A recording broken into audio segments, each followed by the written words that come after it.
Mladí vždy chceli vyzerať dobre. A ako sa ich život presúva do digitálneho sveta, ich chuť sa predvádzať stále rastie. Skoro 2/3 z nich si platia za skiny v hre. Vyberajú si, ako budú vyzerať ich postavičky, zbrane, doplnky a v podstate všetko, čo nájdete v najznámejších hrách. A tieto skiny teda vôbec nie sú lacné. V našej Gen Z kampani Level Up pre lekáreň Dr. Max, ktorá sa nesie v hernom štýle, sa v reálnom svete staráme o skincare s našimi beauty špecialistami. Preto sme sa rozhodli mladých odmeniť za ich skincare aj tam, kde sú najčastejšie, v hernom svete. V najobľúbenejšej online hre CSGO sme mladých za tie najkrajšie skiny obdarovali. A na hodnotenie ich krásy sme vybrali tú najpovolanejšiu osobu, našu beauty influencerku Lady Fellan, ktorá pravidelne streamuje aj hry. Spojili sme ju s našim gaming influencerom Fivkom. Našu porotu sme vyslali na slovenské servery CSGO, kde našli tie najlepšie skiny. Spolu na livestreame našli naozajstné skvosty aj za 1500 eur. A mali obrovský úspech.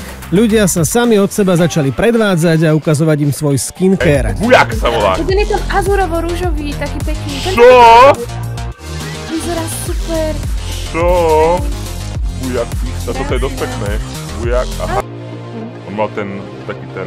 Aha, to teda je hadí, Pepe. Áno. A tento má teda hadinu, čo ste? To by s tým nožom. Máme, super, ukáž. To je krásne, to je také oranžové. Ja nestíham to nesledovať.